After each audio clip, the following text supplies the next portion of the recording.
Houston, but I'm originally from Oman. And I want to give you just a 5-second briefing of where my question comes from. I'm a product of the great American dream. I grew up in Oman, was till the first decade, most of my summer vacations were in Singapore. I spent a lot of time in Dubai. The next decade of my life was in India, which is democracy. And I want to focus on the slogan that Trump said, which is "Make America Great Again." And my question is, do you believe this statement is false propaganda?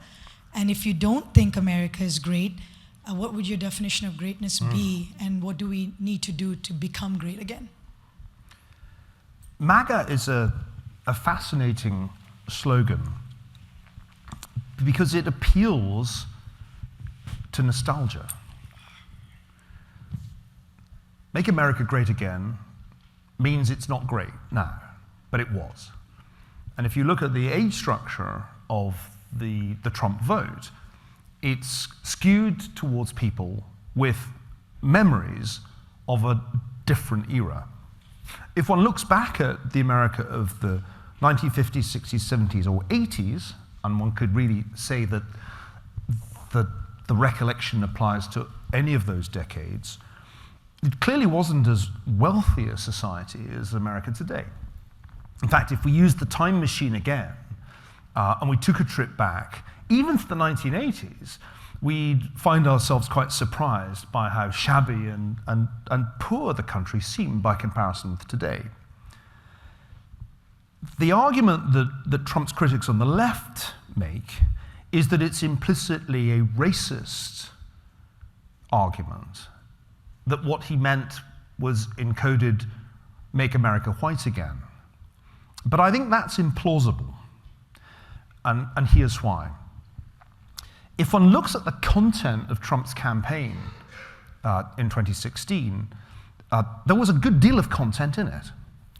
It was content about trade, it was content about immigration, not about race relations, but about immigration, and it was content about a global elite, the beneficiaries of globalization.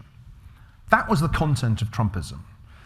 And the thesis was that free trade policies, free migration policies, had benefited a corrupt Wall Street and Washington elite at the expense of the average American family. The reason he won was that that was not propaganda, that was an accurate depiction of reality. The median household income adjusted for inflation between 1999 and 2015 stayed the same. It did not move. The real median household income between 2017 rather, when the administration came into power, and 2019 increased 9%. So I would argue that a part of the appeal of Trump remains that he diagnosed why middle America's incomes had flatlined in real terms. He identified that free trade and migration were the causes. He set out to do something about that, and to a remarkable extent, until COVID struck, he succeeded. Even with COVID, even at the end of the term, the real median household income was 6% higher than it had been when he came into office, having flatlined since 1999. That, I think, was the essence of Trump's appeal. And the attempts by his critics to misconstrue it or infer a racist or profoundly anti-democratic impulse, I think just misreads the reality. He's a populist. America has had populists before. It's quite a familiar combination. Restrict immigration, put on tariffs. It's 19th century America. Maybe the reality is that it's an even more profound nostalgia that's being tapped here for an America that predates the New Deal. But I think for most voters who were attracted to it, what they were really attracted to was the idea of an America with a manufacturing base at its core and relatively rapid income growth for the middle and working class voter. That, I think, was its appeal. The next question was, I think, here. Yes? Yeah. Hello? Okay. Neil, thanks for being here. I read The Ascent of Money a few years ago, and it really changed my perspective on everything. So I really appreciate the way you look at things. My question is kind of for the democratization of knowledge. I feel like academia kind of writes for themselves. Steven Pinker talks about this, how academia is kind of inaccessible to the average person. And I figured since you tend to write, more popular books, do you see as though that academia kind of is doing everyone a disservice based on how they write to each other? Especially when you look at how podcasts and popular books are becoming more popular now, and we're kind of taking to those as far as knowledge is concerned. So do you think that academia could do better to, make itself look better in the eyes of the public if it maybe wrote for normal people, not for each other? I can write really inaccessibly if I want to, just to be clear. The peculiar thing about it is that universities are really these medieval institutions which are designed originally to train the clergy. They're not really designed to produce mass education at all. They're really for the priesthood. And at each stage in the history of the university, there's a tweak, there's a modernization. The Germans come up with the idea of the research university in the 19th century, and that's imported into the United States. But at no point does anybody say, we're here to educate the masses. On the contrary, a lot of what goes on in academia is founded on the pretense that everybody potentially could be a professor. This is a particularly eccentric idea because hardly any people who get PhDs become professors. And in that sense, embarking on a PhD course is quite irrational. The 6 or so years that you invest in it are quite unlikely to be rewarded with a tenure-track position, even in the sciences and certainly in the humanities. So universities are strange institutions that are almost deliberately designed to be indifferent to the needs of the society outside. That's why so many of them are cut off geographically and physically from the outlying society. They're in remote rural locations, as on things called campuses. So I think that's just inherent in the nature of these institutions. When someone like me, having paid his dues writing inaccessible articles for peer-reviewed journals, writes newspaper articles or does television series or writes popular books that are published by trade publishers, the contempt in which he's held by most respectable academics would amaze you. It doesn't gain you any credit to address a wider public. It's held against you. And that's why the term public intellectual is really a term of abuse. It's a little bit like public convenience. And it has this similar characteristic because people are always pissing on you if you're a public intellectual, in just the same way as if you're a public convenience. In that sense, being a professor who wants to address a wider public is just a contradiction in terms, and you're bound to get grief for it. Should more people do it? Well, yeah, in theory, it would be good if more academics had to explain themselves, for the simple reason that if you can't explain your idea to a smart 10-year-old or to a smart truck driver, there's probably something wrong with the idea. That's something I learned working in the real world. But most academics don't want to put themselves to that test, because part of what they do, particularly in the modern humanities, is to learn a language which is incomprehensible to the 10-year-old and the truck driver. That's why the Great Grievance Studies hoax was so important, because Peter Boghossian and his co-conspirators showed that they could get absurd articles published in peer-reviewed journals, ludicrous articles that must have had them falling about laughing as they wrote them, because the level of gobbledygook is so high that even the editors of these journals don't really know what is being said in the articles that they publish. I think you're next, but the microphone will have to rove. Yes, please. Hello, Dr. Ferguson. It was wonderful listening to you. I will confess, I was the one who yawned. You know what? It's just a way of keeping everybody engaged. It's an old, low classroom trick to single people out and tease them. And I'm sure it'll soon be grounds for disciplinary action at Stanford, but so far, so far so good. Go ahead. Yeah. I found your presentation very interesting, especially in terms of how you talked about how networks are used and misused within totalitarian frameworks. And I kind of wanted to ask you, because you made some analogies between, say, Nazi Germany, Stalin's Russia, and present-day China in terms of kind of the level of control that is permeated to literally every single person, where people would literally go and report, even if they themselves felt oppressed within a system. And I kind of wanted to gain a little more insight from you on that, about why, even within these massive countries, where I'm sure there is a lot of dissent if you actually talk to people truthfully, why it doesn't seem to manifest itself into some kind of, tangible movement that can actually work against the government. So thank you for the question. I've spent a reasonable amount of time in China over the last 20 years. I was a visiting professor at Tsinghua in Beijing for 5 years. And my observation is that if you do something wrong in China, if you do something illegal in China, within minutes, the authorities will manifest themselves in the form of party members who are keeping an eye on you. We tried filming without a permit in Chongqing once when I was making a documentary. We hadn't been able to get the permission that we wanted to shoot in a particular location, so we thought we would just do it.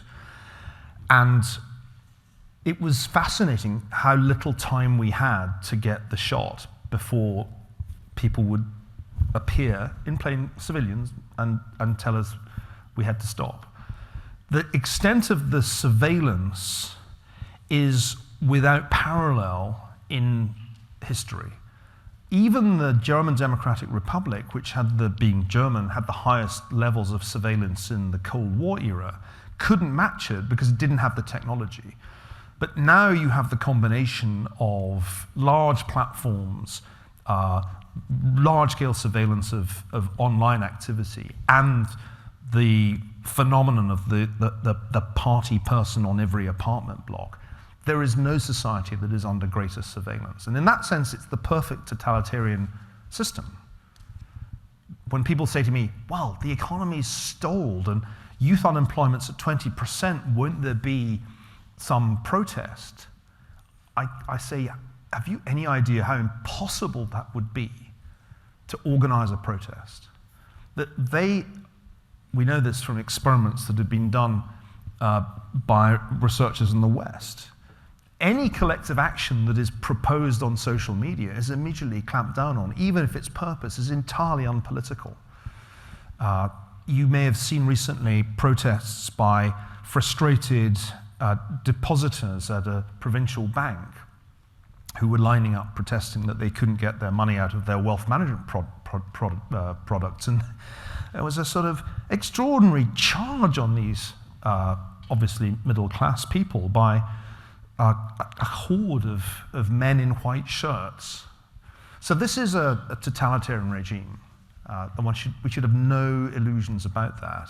And it has the defining characteristic that it's not really trying to convince people of Xi Jinping thought. Remember, that's Hannah Arendt's point. The propaganda isn't really there to make you believe. It's just to make you incapable of dissent. That's how I think about it. Right, I'm now going to make sure that I cover the room. There's a gentleman over there with a white shirt who's going to get a question, and then there's a lady there and also in a white shirt, so I'm just discriminating against dark shirts now. No, that young woman right there. And then we'll go to the gentleman there. Yes. And then we're out of time, right? I mean, I don't want to. So these. Okay, well, 3 questions, and then that's it. And then we'll mill around afterwards for a bit. Go ahead. Thank you very much, Dr. Ferguson. It was wonderful to hear you speak in person. By entirely coincidence, about 9 months ago, I picked up The Tower in the Square at a local Barnes & Noble, and I read it all cover to cover, and it was fantastic. So I had already read it before today. In the book, you talked quite a bit about, as well, the expansion, I know you had a slide about it as well, the expansion of big technology specifically. And how they are networks that are, at the very least, it seems to be, for the moment, seem to be outgrowing the hierarchy in the United States. You have all of these network technologies that, unlike in China, aren't really as beholden to the government. Ever since the 70s, that's been happening. Do you see the more hierarchical authorities in the United States, the government, being able to reimpose control over Google or Facebook or something like that? Or do you think it's indicative of a more permanent shift to a more decentralized level of power even within the internet? Thanks. That's the central question.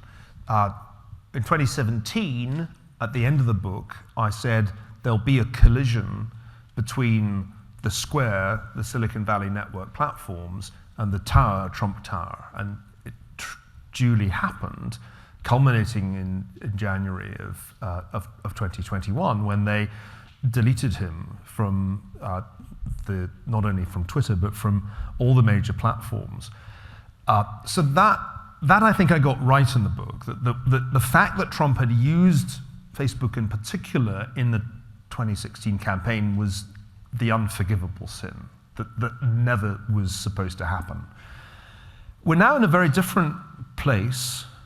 There's a good piece about this in the Wall Street Journal this week, in which the government used the network platforms to police speech on public health issues. And this is a subject dear to my colleague Scott's heart. This is a very dubious proceeding in which the government is seeking to curtail speech through the network platforms. I have absolutely no sympathy with the views of Alex Berenson. I think he's quite wrong about his opposition to vaccination. And I think anti-vax conspiracy theories did a great deal of harm, especially last year. But I can't possibly stand by and watch an administration use the technology companies to censor on behalf of the government's public health bureaucracy. That's a violation of the First Amendment, and it can't be allowed. We are in a very dubious area now in which Section 230, which fostered the growth of the network platforms, is now being abused by the platforms with the government's connivance in ways that I think we will have to address if we wish to retain a free society. And remember, free speech is about defending the right of people to say things that you disagree with and defending it in a meaningful way. I'm going to take the 2 more questions I promised, and then you'll breathe a sigh of relief. It'll be over. Yes. Hello. My name is Ashton. Thank you for speaking today. I am a data science major, and so I'm interested in the methodological approach to networks. Networks are fascinating, and I saw that you did the historical ones, so I'm interested in how those happened. But I'm also interested in your thoughts on networks created from programming and through social networks, and how those might be used as informational tools. So the book is really about that. It's an attempt to take data science, which I have an amateur's knowledge of, and apply it to history. I think it's a reasonable, I know it's reasonable because I ran it past properly trained network scientists. I think it's a reasonable attempt to explain the key concepts about network structure to a lay audience, and then to use them to explain history. You might have noticed that one of the things I did in this talk, which was a bit naughty, was to draw a distinction between hierarchies and networks. But actually what I should have said is there's a distinction between hierarchical networks and distributed networks. That's all explained in the book, but in a 45-minute talk, what are you going to do? So there's no question in my mind that we need to understand the contemporary world and the historical world using these tools. And it's an amazing omission of historical scholarship that so little is understood about networks. How did Hitler come to power? It's a network question. How did the virus of National Socialism spread so rapidly through the German population? How did that happen? It can't just be that he went and gave a speech here and everybody was convinced, then he did another speech and they were convinced. Something else was going on. There is as yet no serious study of that phenomenon. How did the most pernicious ideology in the history of Western democracy spread to the point that Hitler became the German Chancellor? That work still hasn't been done.